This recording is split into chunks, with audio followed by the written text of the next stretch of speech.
Hi, and welcome to Burlington County Hauntings. My name is Marissa Bozarth, and I am the Museum Curator of History for Burlington County's Division of Parks.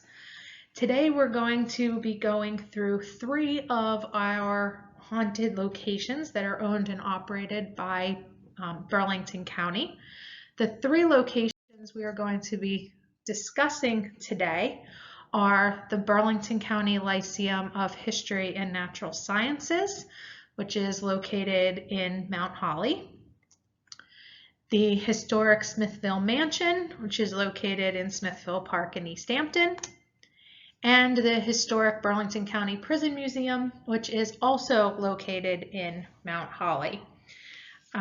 Before we get started going through all of them, I'm just going to give you a little bit of background.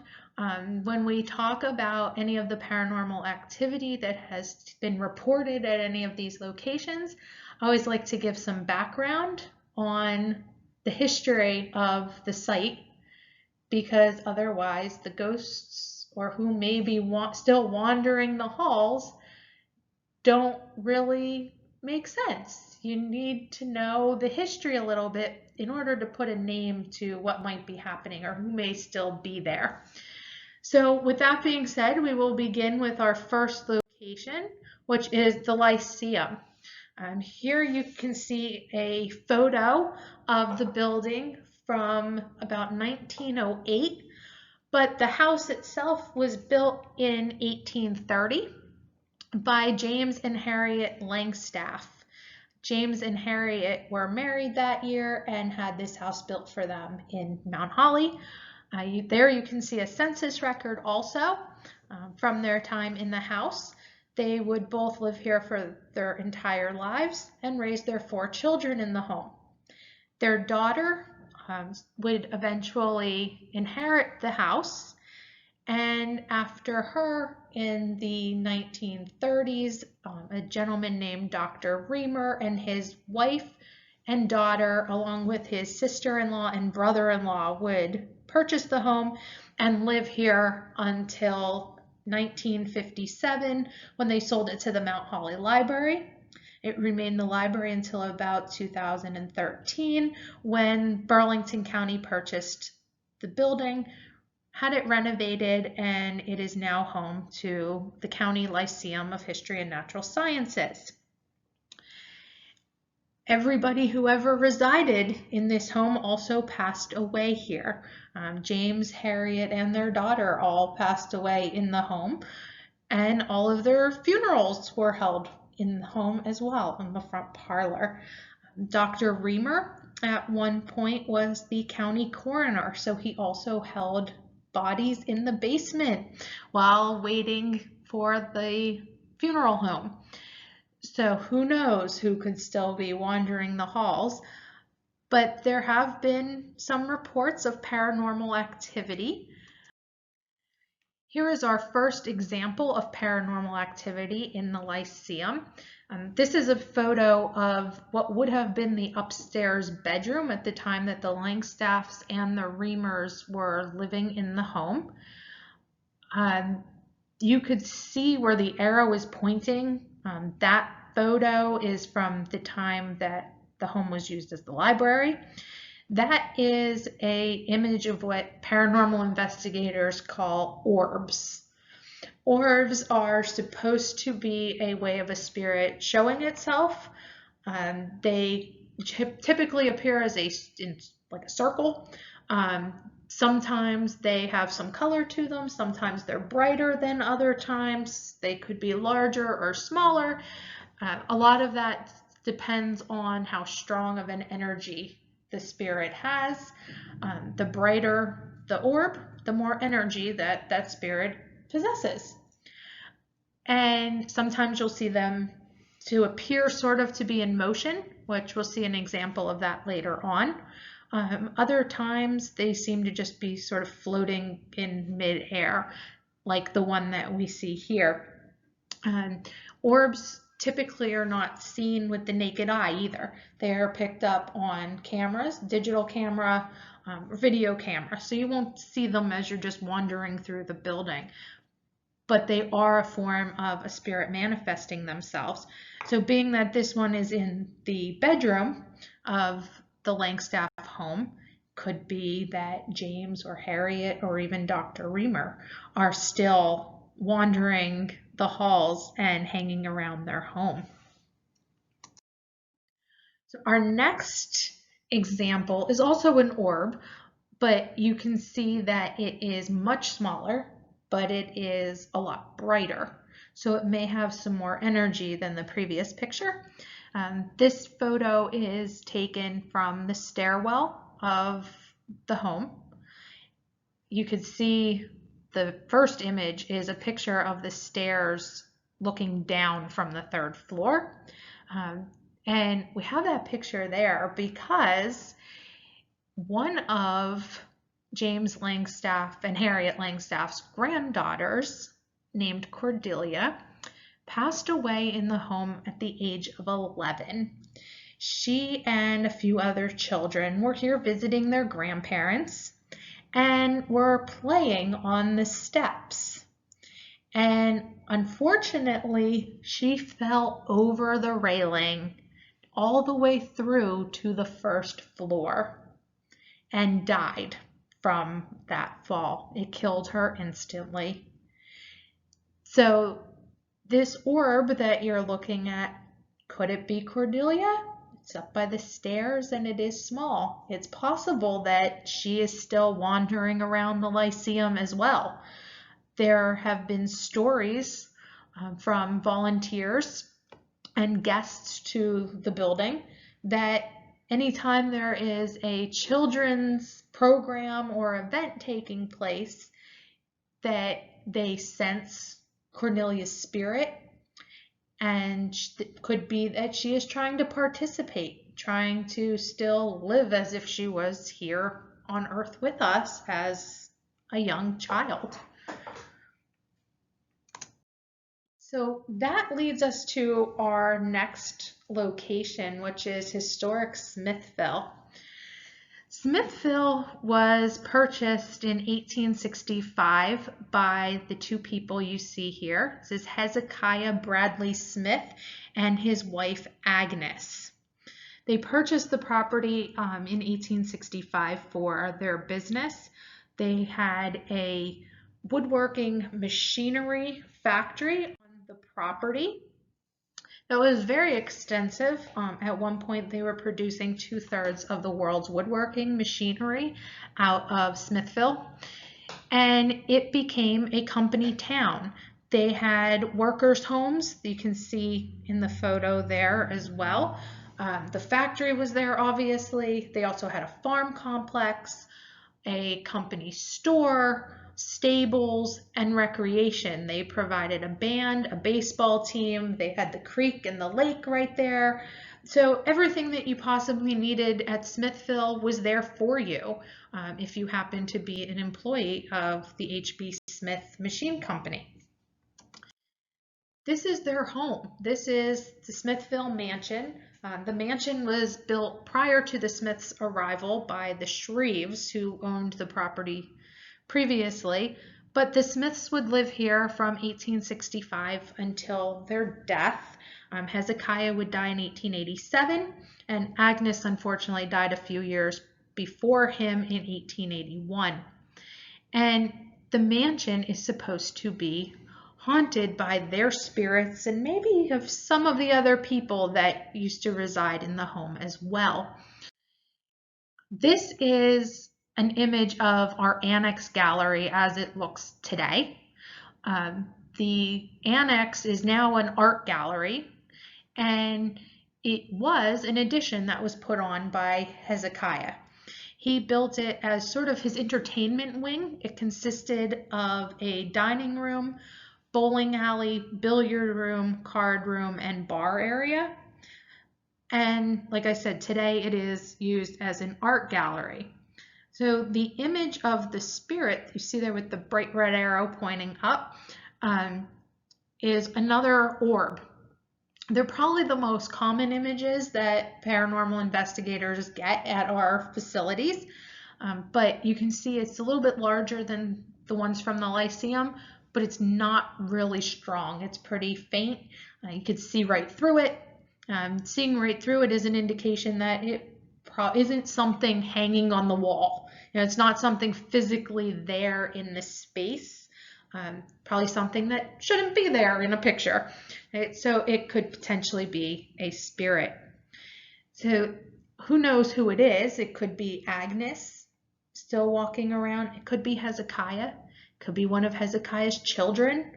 I won't go into a lot of depth about their history, as you can visit the mansion and their friends group would be more than happy to tell you all of the history of the Smiths and their time in Smithville and East Hampton and their business. But it could be one of them wandering around the mansion still, keeping an eye on the property. Who knows?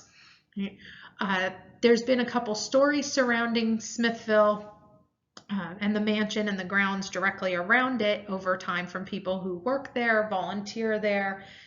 And some of those such stories, one of them is that there was a gentleman sitting on a bench in the courtyard, which you can see obviously in the newer picture there.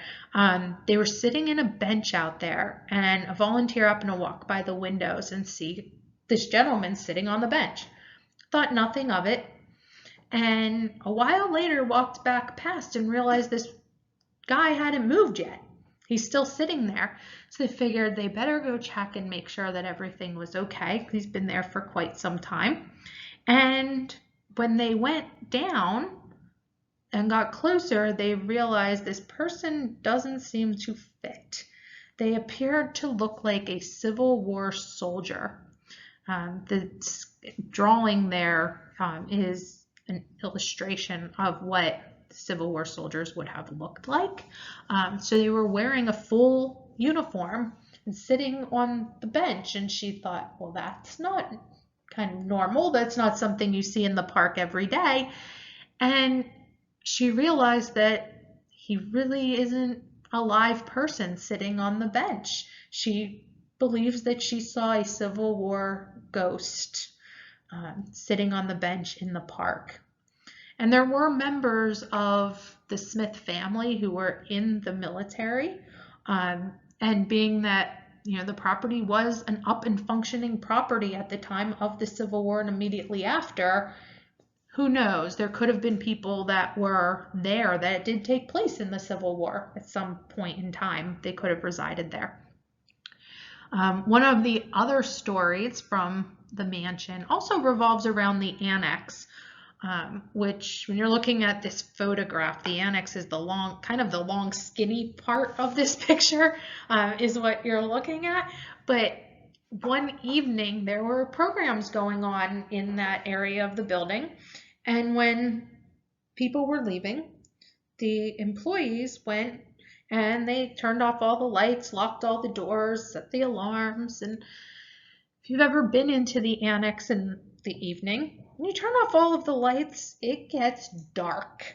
You can't see anything going on around you. You wouldn't realize if lights were on. Well, the employees left. They turned around to look up at the building for some reason, and there were lights on. All of them were on throughout the entire annex area. So they went back in, turned off all of the lights, and came out again. They went back, they looked up again, and there were still lights on. Not all of them, but a few. And basically the employee said, well, I guess whoever's in there doesn't want it dark. I'm not going back. We'll let the spirits have their light for the evening and see what happens. Because that should not happen. There's no way that all of those lights should be kept on when there's nobody in the building. So those are just a few of the things that people have experienced over time at the mansion. That leads us to the Burlington County Prison Museum. The prison museum was built in 1811, and it was used until 1965. So it was open for 154 years, which made it the longest continually used prison in the United States at the time that it had closed down. When it was built, it was considered the most modern prison facility in the United States. It was a little bit different from the way prisons had operated prior to 1811. Prisoners were separated based on their crimes, so they weren't mixing with each other. They were working in the basement in a workshop. They ended up where they had windows in every cell, fireplaces, so it was more humane than your typical prison was at the time. That quickly became antiquated for how modern it was when it was open. Within about 50 years, it was behind the times. Right? Other prisons had caught up to what we were doing, and we really couldn't keep up with modern conveniences as they were coming about for the prisoners. One of the other things that went on here were hangings. Being that it was a county jail, anyone that was convicted of first-degree murder in Burlington County was to be hanged within Burlington County. So 7 people were hanged in our courtyard. We'll hear a little bit about one of them in a minute. And we also had, every other crime besides murder, everything from homelessness, drunken disorderly, all the way up to assaults, theft, and things of that nature. The prison is also considered one of the most haunted locations on the East Coast. It has appeared on numerous TV shows relating to paranormal activity, as well as radio, magazines, newspapers. It has been covered for many, many years relating to paranormal activity. So here is our first image of some of that activity. This picture is from the 1980s when the prison was being renovated. So between the 1980s and 1990s, the prison was under construction, turning it into the museum that it is today. When it was under construction, workers were brought in to clear out the building and do basic maintenance, and they complained that they believed the building was haunted. They were having issues where their tools were going missing overnight. So they were locking up their equipment and going home.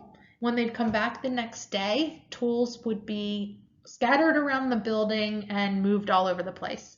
And they couldn't attribute it to anything but the fact that the building is haunted. There are still people who worked on the building and were around at this time who will come to the front door and not come in because they believe that there are spirits inside and they don't want anything to do with them. So this particular picture is from that time period when they allowed the county allowed the very first paranormal investigators into the building. South Jersey Ghost Research was permitted in while it was under construction to check it out and see what they could find. And they have been back almost on a yearly basis to continue their investigations. So this picture was taken in the basement. Today, this area of the building is not necessarily a public space. It is the boiler room and maintenance area, but it is right outside of the workshop. And the image that they received is of an orb in motion. So this one potentially has a little more energy than the ones in the previous pictures that we saw, because it also has this greenish tint to it. So it's showing a little bit of color, but it appears to be moving either in or out of that little window in the wall there. It's hard to tell where it's going in a still picture, but it has sort of a little tail on both ends that indicate that it is a moving piece. It's not static. So who could this potentially be that could be in the hallway down there. Well, on November 5th, 1920, a prisoner had murdered the day warden. As far as we know, this is the only murder to take place inside of the facility. Warden Harry King, who you can see there in that photo from the newspaper, was murdered. When he came onto his shift, he went down to the basement to offer medicine to an inmate named Harry Assay. Harry Assay was serving a 90-day sentence for drunken disorderly, and when King opened the door to give him his medication, Harry Assay met him with an iron bar that was used for the fireplace and hit him over the head and instantly killed Warden King. He died on the floor right where you see that picture in the basement. Assay then ran down the hall and swung at another inmate named Charles Bartlett. He ended up injuring him. Bartlett was taken to the hospital where he later died from his injuries. Assay also swung at a third inmate who ducked behind a wall, so he did not suffer any harm. And he was eventually tackled by yet another inmate until he could be arrested. Assay was then taken to trial twice. He was put once on trial for the murder of Warden King, where he was found guilty and sentenced to life in prison. He was then tried for the murder of Charles Bartlett, the inmate, where he was found to be insane at the time of that murder. And he was sent to an insane asylum for a period of time and later released. The newspaper article you see there is from the time of the trial. It is on display in the prison museum, and it is along with a sign that indicates that Warden King was placed on the wall for fallen officers in Washington, D.C., as well as Burlington County for this particular incident. So could that orb, that spirit, potentially be Warden King still on duty wandering the halls of the prison? Or could it be Harry Assay, the murderer, wandering around looking for his next victim? We don't, who knows? Nobody knows for sure. So here is our next image. This is in the prison courtyard. And in the far corner of the courtyard stands this tree that is pretty unique. It stands out if you're ever at the prison museum and you look out into the courtyard. It's in the far left-hand corner. Can't miss the tree. And it is where Joel Clow is supposed to be buried. Joel Clow had murdered his girlfriend and was hanged. So this image, what you are looking at, is one of two things, according to investigators. It is either an orb in motion, so you can see there's a little bit of a brighter light in the center, and a big tail coming off of it. So it's either an orb that is really flying around, or it is sort of like a fog that is the beginning of a spirit manifesting into an apparition, just caught before it created the full apparition, caught on camera prior to that. So who knows exactly which one it is? We'll probably never know. But this particular photo is attributed to possibly being Joel Clow. Joel Clow is also where the stories of the prison being haunted start. The stories begin as far back as 1833. When he was imprisoned. It's hard to believe that they would be saying that the prison was haunted only 10, 20 years after it was 20 years after it was opened. But they claim that Joel is haunting the dungeon. So this is a photo of what the dungeon looks like today.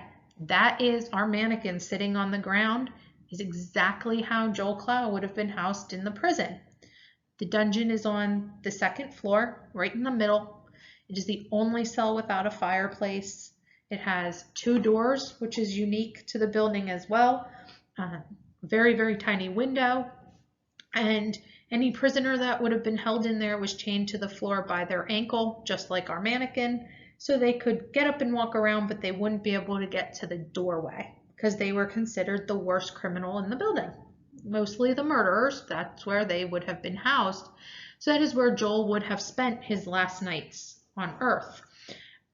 So Joel was imprisoned for murdering his girlfriend, Mary Hamilton.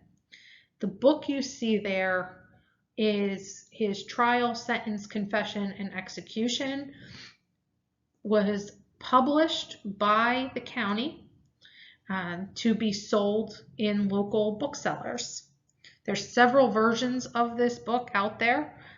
There's this one that was put out by Burlington County. There was one put out strictly by Joel Clow himself that he wrote while he was in the jail, and he gave to his lawyer. And there is another one that was put out by the Episcopal Church, telling people you don't want to be like him, or this will be the fate that you end up with, similar to his. But Joel ended up murdering Mary purposefully because she would not marry him.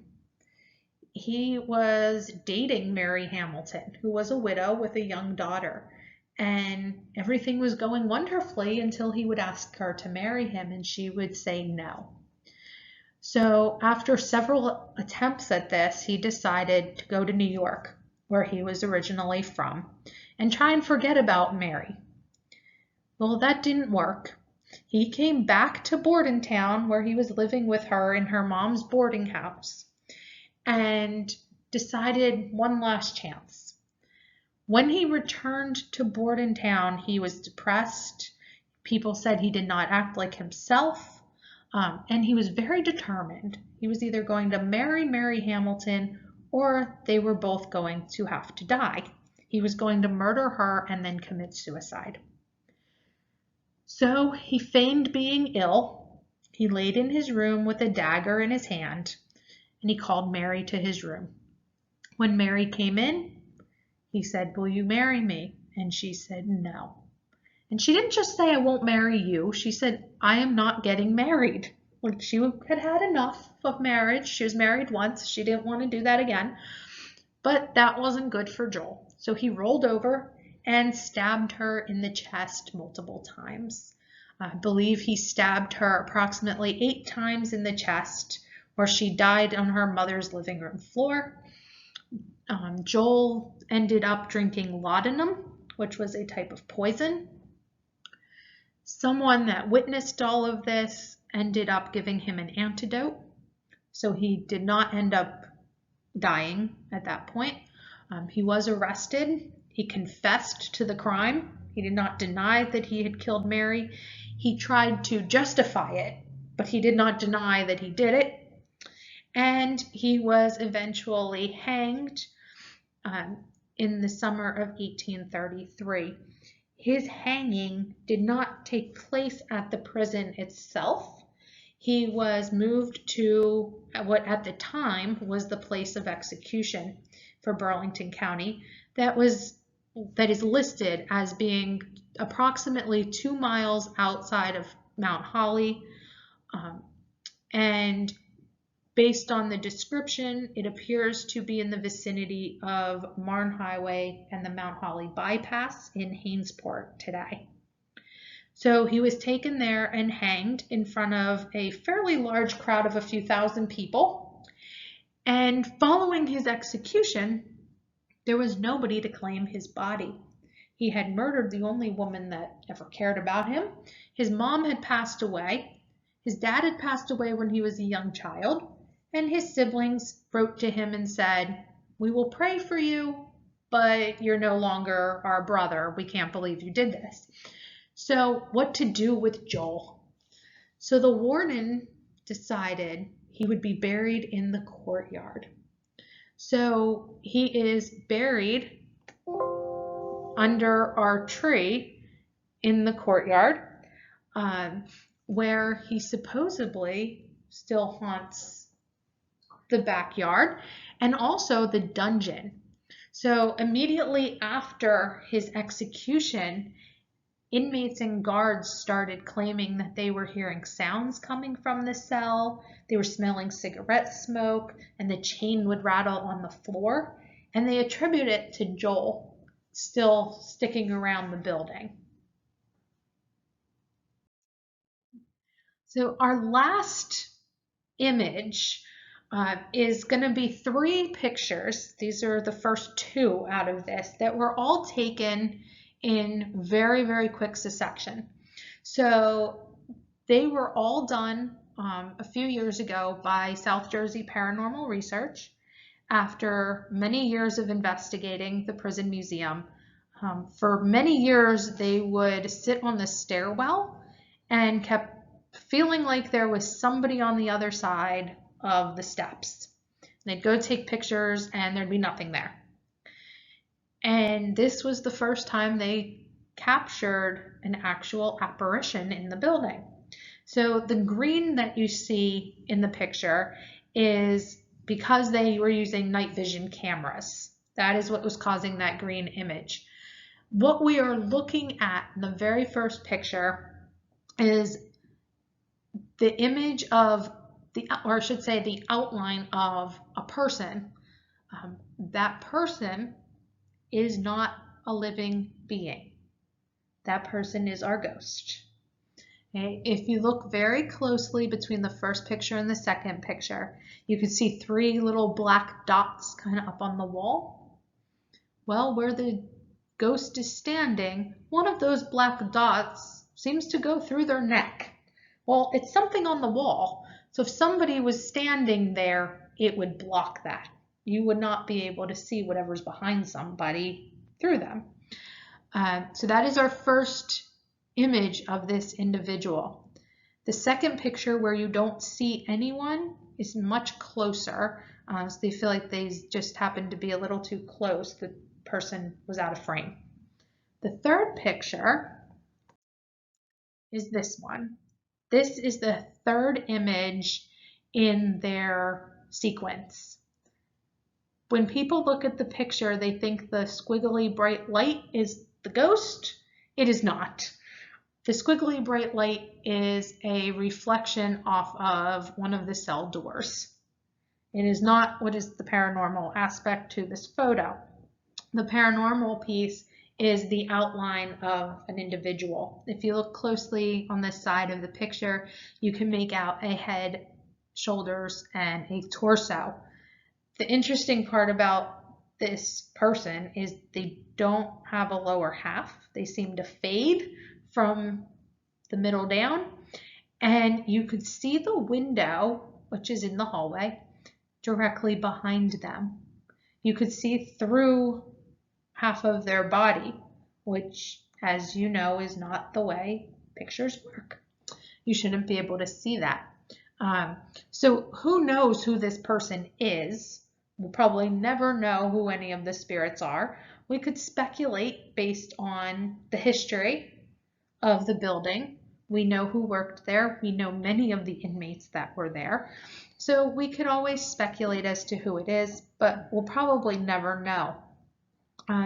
There have also been several instances of visitors who have had experiences in the prison museum. Just to give you a brief overview of some of that, probably one of the most vivid, you could say, was when 4 people on separate occasions came in and all described the exact same person standing in the basement. So they all came in toward the building on their own and came upstairs telling us that there was a man standing in the basement and they could see the brick wall behind him, through him. And he didn't move. He just stood there and stared. But he wasn't frightening. None of them seemed to be scared of the guy. They were just a little almost shocked that they were actually experiencing this. And they came upstairs and they would tell us what he looked like. He was dressed like a maintenance worker, an older gentleman, and he would stand right outside of where our heater is today. And the interesting thing was the first person to ever tell us about it was a young boy, probably about 10, 11 years old. His dad came up to the gift shop and started telling us what his son saw. And the kid just played with some of the things in the gift shop until the people working there said, "Oh, can you tell us more about it?" Then he started telling us about it. There was a couple that came in where they both saw this man standing there as well. And the wife came upstairs and gave us detail. Like, she walked right past him and stared at him and told us his clothes were navy blue. He was wearing like worker's pants and a button-down shirt. And she really thought he was a maintenance worker initially, but he wasn't.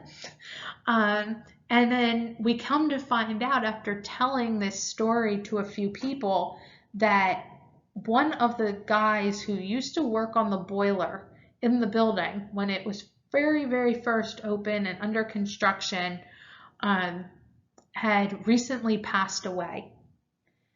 So I never met that individual. I couldn't tell you what they looked like, but it's possible that they were back for a very short period of time. It lasted for a few months and then nobody said anything since.